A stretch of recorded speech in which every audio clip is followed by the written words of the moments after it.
super skillful fighter, very talented fighter. And I talked about that, a while back.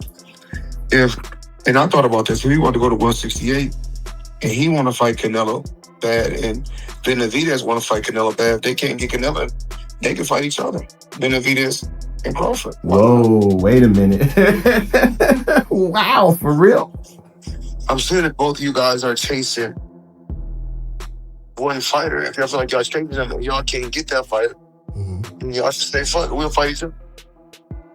Damn, that's crazy. I mean, Terence Crawford at 168 against David Benavidez, that's a hell of a fight. I wouldn't mind seeing that. David Benavidez isn't celebrating Canelo Alvarez's loss, he's furious about the fallout. The Mexican monster has finally snapped and delivered a brutal reality check. Terence Crawford didn't just beat Canelo, he destroyed the biggest money fight in boxing. Benavidez isn't begging anymore. I think he was, referring to maybe if David could go and fight Crawford. Like, that's crazy. To be honest, that would be even an embarrassment to me to say, David's too big for Crawford. And I always said that. Plus, you've seen Mac also. They're not interested in David, Let's focus on what we have. And, I've been seeing a lot of weird things happening in boxing these days. We got Tank fighting Jake Paul. We got Terence Crawford fighting Canelo. We're focused on the fight that's coming. He's drawing a line in the sand and flipping the entire power structure of the sport. This isn't anger. This is a takeover. I didn't see it. I like Terence Crawford. I like his boxing skills. But I'm going to admit, man, it was just too hard for me to give him a win, man. You'd expect Benavidez to enjoy watching his rival fall, but the truth is way deeper. This loss cost him millions, legacy, and the fight he waited his entire career for. Still a need for Benavidez. Canelo? Turkey people are talking about it. Turkey hinted at that. He was like, Benavidez. Yeah, he Turkey, did. So. Turkey just posted that this morning, wondering if Benavidez can make 168. Maybe he has plans or ideas of maybe trying to match up Benavidez and Terence Crawford. No, man. No, they ain't doing that fight. Maybe planning on vacating the belts. No, we ain't gonna vacate the belts. We just gonna sit where we need to sit for a minute, and then, just like I said, get back in the gym and do our thing. In a raw and unfiltered interview, Benavidez exposed what really happened behind the scenes with Saudi chief Turki Al-Sheikh. There was a handshake deal ready to change Benavidez's life. The plan was simple: Canelo beats Crawford. Canelo versus Benavidez mega fight of the decade, but Crawford didn't follow the script. He flipped the entire boxing world upside down. Benavidez said it himself, Crawford came in and wrecked everything. He's probably the first fighter in history openly admitting a rival's victory cost him his biggest payday. So we know that in your division, maybe it'll be the ball or the second. We're all excited because now if Turki Al-Sheikh and Canelo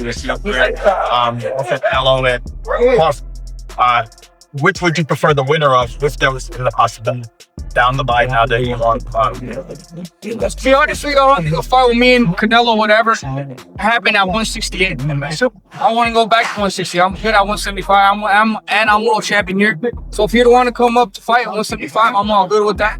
But right now, I can't live in this fantasy world where, like, oh, maybe I'm going to get this fight, maybe this and that. I've done my job. I've done everything to get this fight. It's one of the biggest fights in boxing. A person don't want to make it happen. I'm not going to waste my time trying to make the fight happen. That's not fight. So I'm just trying to fight the people who are really trying to fight. Now the power dynamic has completely shifted.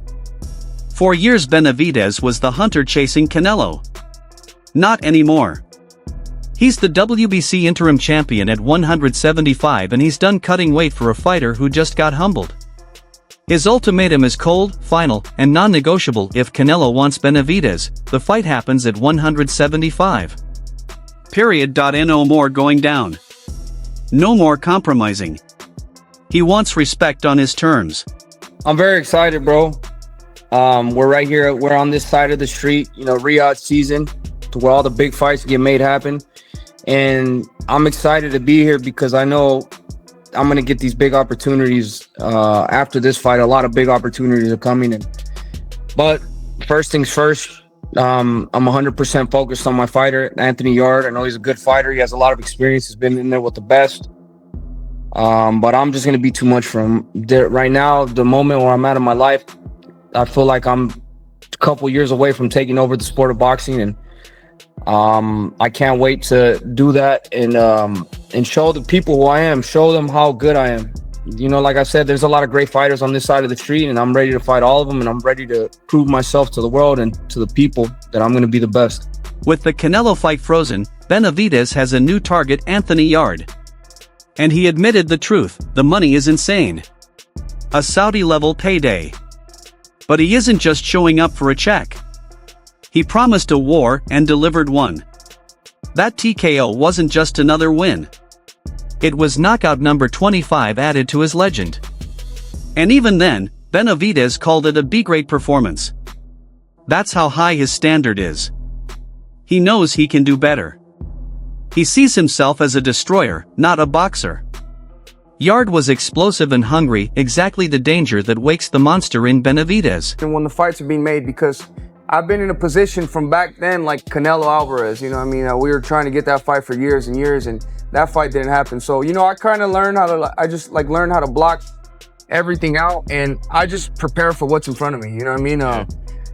Like I said, I've been making a case that I want to fight the best fighters in the world, the best fighters in the division, and it's kind of hard to make those fights happen. You know, there's a lot of politics that go in behind it, but little by little, one step at a time, I feel like we're getting to the moment where we want to get to, you know, in my career. And, you know, all these fights are starting to manifest itself. And like I said, if we don't get the fights now, we're definitely going to get them in the future. But as we wait for those big fights, you know, this is a great fight to take meanwhile.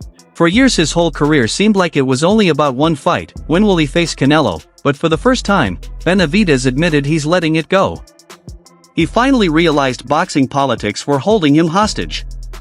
Waiting around for Canelo was costing him his I'm not going to be stupid and say, oh, if I could get a fight with, you know, Usyk, I mean, I got to give the respect to the weight classes. They're there for a reason. But if I could get a fight with Surdo Ramirez, I think right now is the best time to make it happen, you know, because I always knew there would be a possibility of fighting him, but now this is the best time to make it happen. Two Mexicans, you know, and fighting, maybe we can make it in Las Vegas, in the United States after this fight. And honestly, what else does Surdo Ramirez have?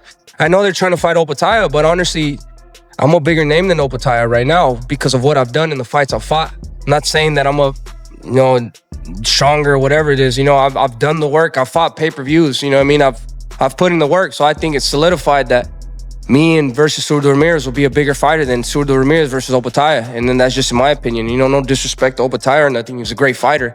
But I think it makes sense on both sides for me and Surdo Ramirez. This is the most dangerous version of Benavidez we've ever seen. He's not a challenger anymore. He's a champion creating his own path, whether Canelo follows or not. Then my plan is to get a fight with Surdo Ramirez at cruiserweight. It's just like, you know what I mean? I've been calling for these big fights. You know, I've been showing that, you know, I back up everything I say.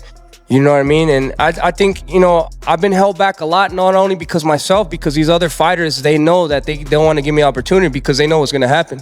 And I think that's more and more apparent day by day. So, you know, like I said, if it's not with these big, if it's not with Beterbiev or Bivol, then we're trying to go after Surdo Ramirez. You know what I mean? And I want to reach greatness. And I think it's time to do that. And, you know, with the way everything is happening right now, you know, I'm just grateful for, you know, Lord Jesus Christ and God Almighty and my father, my team, and, you know, everything is going great, and I'm extremely motivated, and I'm gonna accomplish everything I set out to accomplish. So if Canelo is off the table, what's next? The plan is massive. Benavidez wants to leave light heavyweight behind and move up again, this time to cruiserweight to chase Gilberto Zurdo Ramirez and take multiple belts in another division. The monster is climbing weight classes and building his own empire. In this weight division, 175 pounds, you have the undisputed champion in Dimitri Bivol, who's reigning, but he has we think a rubber match with Artur Beterbiev scheduled at some point. Has it been told to you, David, that like if you win this fight, you're gonna get a crack at either Bivol or Beterbiev? I mean, yeah, it's not, they haven't told me specifically that, but, you know, I mean, just in the trajectory of what I'm doing, what I am, you know, I'm world champion at 175 with the WBC, so it's inevitable. It's just when it's gonna happen, you know what I mean? I take my career one fight at a time, you know what I mean? I don't really let other fights kind of get into my brain. You know, I'm getting ready for Anthony Yard. I'm 100% focused on Anthony Yard, and whatever comes next, comes next. But as for what I'm thinking of, you know, that's, what else is there left? What other fights you guys want to see me fight? You know what I mean? Especially that we're here with Turki Al-Sheikh. We're getting these fights done. In my opinion, a fight with Beterbiev or Bivol is next. You know what I mean? And those are no, you know, if I was a different type of fighter, I'd be like, you know what, I'm going to go talk to my team and see what's the best. No, the fights I want are Beterbiev and Bivol. You know what I mean? Just because I want to challenge myself. I want to be the best without a doubt. But, you know what I mean? Sometimes in the business sense, things happen. You know, so sometimes things are tricky, you know what I mean? And it's a little bit more difficult than just making the fight happen. But like I said, I'm pushing to make the biggest and best fights happen. And